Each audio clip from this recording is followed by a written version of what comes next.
బులెటిన్లో మరో breaking news. అక్రమ మైనింగ్ కేసులో మాజీ మంత్రి కాకాని గోవర్ధన్కు సుప్రీంకోర్టులో చుక్కెదురైంది. ముందస్తు బెయిల్ క్వాష్ పిటిషన్లపై విచారణ జూన్ 16కు వాయిదా వేసింది హైకోర్టు. దీంతో ఆయన సుప్రీంకోర్టును ఆశ్రయించారు. అక్రమ మైనింగ్ కేసులో తనకు క్లీన్ చిట్ ఇవ్వాలని కోరారు. అయితే సుప్రీంకోర్టులోనూ కాకానికి ఊరట లభించలేదు.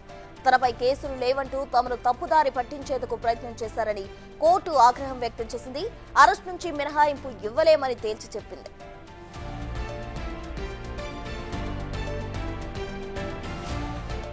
కాకానికి అన్ని దారులు మూసుకుపోయాయని, విచారణకు హాజరు కావాల్సిందే అని పోలీసు వర్గాలు చెబుతున్నాయి.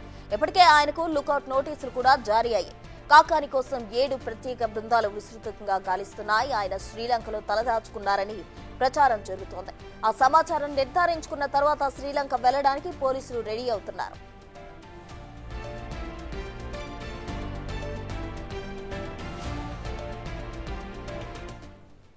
అక్రమ మైనింగ్ కేసుకు సంబంధించి మాజీ మంత్రి కాకాని గోవర్ధన్కు సుప్రీంకోర్టులో చుక్కెదురైంది. పూర్తి డీటెయిల్స్ మా ప్రతినిధి సురేంద్ర అందిస్తారు. సురేంద్ర,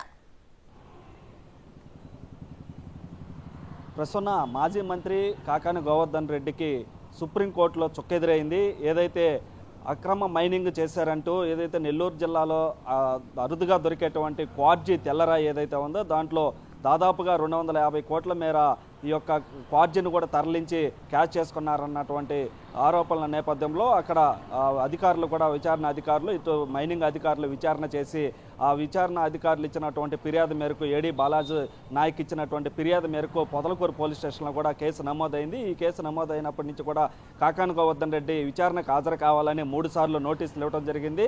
అయితే 3 సార్లు కూడా కాకాని గోవర్ధన్ రెడ్డి యొక్క విచారణకైతే హాజరు కాలేదు. హైకోర్టును కూడా ఆశ్రయించడం జరిగింది కాకాని గోవర్ధన్ రెడ్డి. అయితే హైకోర్టులో అక్కడ బెయిల్ డిస్మిస్ చేయటము, అదేవిధంగా క్వాష్ పిటిషన్ను జూన్ 16కి వాయిదా వేయడంతో కాకాని గోవర్ధన్ రెడ్డి సుప్రీంకోర్టును కూడా ఆశ్రయించడం జరిగింది. సుప్రీంకోర్టులో నేను ఇక్కడ ఎలాంటి అక్రమాలకు పాల్పడలేదు, ఎలాంటి అవినీతికి పాల్పడలేదని చెప్పి నాకు క్లీన్ చిట్ ఇవ్వాలని చెప్పి కూడా ఇటు సుప్రీంకోర్టుని ఆశ్రయించినటువంటి నేపథ్యంలో సుప్రీంకోర్టులో నిన్న జరిగినటువంటి వాదనలు విన్నటువంటి న్యాయమూర్తి కూడా ఈ యొక్క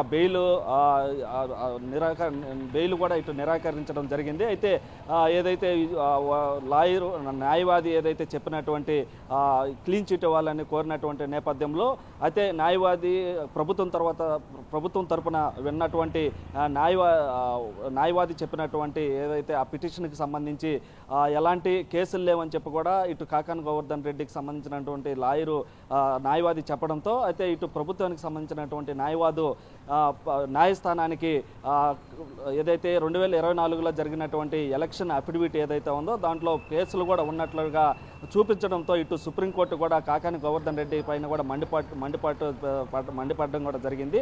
అయితే సుప్రీంకోర్టులో కూడా ఇటు చుక్కాదరవడంతో ఇటు కాకాని గోవర్ధన్ రెడ్డి విచారణకి ఖచ్చితంగా హాజరవ్వాల్సిందేనని చెప్పి కూడా ఇటు పోలీసు వర్గాల నుంచి కూడా సమాచారం తెలుస్తూ ఉంది. అయితే ఇప్పటికే కాకాని గోవర్ధన్ రెడ్డి ఆచూకీ కోసం పలు ప్రాంతాల్లో కూడా వివిధ రాష్ట్రాల్లో వివిధ దేశాల్లో కూడా కాకాని గోవర్ధన్ రెడ్డి ఆచూకీ కోసం గాలింపు చర్యలు చేపడుతున్నప్పటికీ కాకాని గోవర్ధన్ రెడ్డి ఆచూకీ అయితే పోలీసులు అయితే తెలుసుకోలేకున్నారు. మరోపక్క నోటీసులు ఇచ్చినా ఆయన ఆ యొక్క విచారణకు హాజరు కాకపోవడం, దాంతోపాటుగా కాకానితో పాటు మరో కొంతమందికి కూడా ఈ యొక్క నోటీసులు జారీ చేసి వారిపైన కూడా విచారణ జరుగుతున్నటువంటి నేపథ్యంలో ప్రధానంగా ఏదైతే రుస్తుం మైన్ పొదలకూరు వరదాపురం వద్ద ఉన్నటువంటి రుస్తుం మైన్స్లో భారీగా ఈ యొక్క క్వార్జీ తరలింపు జరిగారని చెప్పి అదేవిధంగా మొదటి నిందితులు ఎవరైతే ఉన్నారో వారు ఇచ్చినటువంటి స్టేట్మెంట్ ప్రకారమే కాకాని గోవర్ధన్ రెడ్డి పైన A4గా కేసు నమోదు చేయడం జరిగింది. దాంట్లో భాగంగానే ఆ యొక్క దాంతోపాటుగా అక్కడ ఉన్నటువంటి గిరిజనులను బెదిరించినట్లుగా కూడా SC ST అట్రాసిటీ కేసు కూడా ఆ యొక్క కాకాని గోవర్ధన్ మీద నమోదవడంతో పాటుగా దాంతోపాటుగా జిల్లాలోనే పలు పోలీస్ స్టేషన్లో కూడా పలు రకాలైనటువంటి కేసులు కూడా కాకాని గోవర్ధన్ రెడ్డి మీద నమోదై ఉన్నాయి. అయితే కాకాని గోవర్ధన్ రెడ్డి మరోపక్క లుకౌట్ నోటీసులు కూడా జారీ చేస్తున్నటువంటి నేపథ్యంలో దేశం విడిచిపెట్టి వెళ్లేందుకు ఎలా లేకుండా ఇటు షిప్ అదేవిధంగా ఎయిర్పోర్ట్లో వద్ద కూడా ఈ యొక్క లుకౌట్ నోటీసులు కూడా జారీ చేస్తున్న నేపథ్యంలో కాకాని గోవర్ధన్ రెడ్డి ఎట్టికేలకు ఈ యొక్క విచారణకైతే హాజరు కావాల్సిందేనని చెప్పి కూడా ఇప్పటికే టీడీపీ నేతలు కూడా ఆరోపిస్తున్నటువంటి నేపథ్యంలో పోలీసులు అయితే ముమ్మర గాలింపు చర్యలు చేపడతా ఉన్నారు. గత 2 నెలలుగా కాకాని గోవర్ధన్ రెడ్డి కోసం ఆ ఆచూకీ కోసం ఇటు హైదరాబాదు బెంగళూరుతో పాటు పలు ప్రాంతాల్లో కూడా పోలీసులు అయితే గాలింపు చర్యలు చేపట్టారు. అయితే రీసెంట్గా కాకాని గోవర్ధన్ రెడ్డి శ్రీలంకలో ఉన్నట్లు కూడా సమాచారం తెలుసుకున్నటువంటి పోలీసులు శ్రీలంకకు కూడా వెళ్లేందుకు కూడా సిద్ధమవుతున్నట్లు కూడా సమాచారం తెలుస్తా ఉంది. Prasanna. Right Surendra, thank you.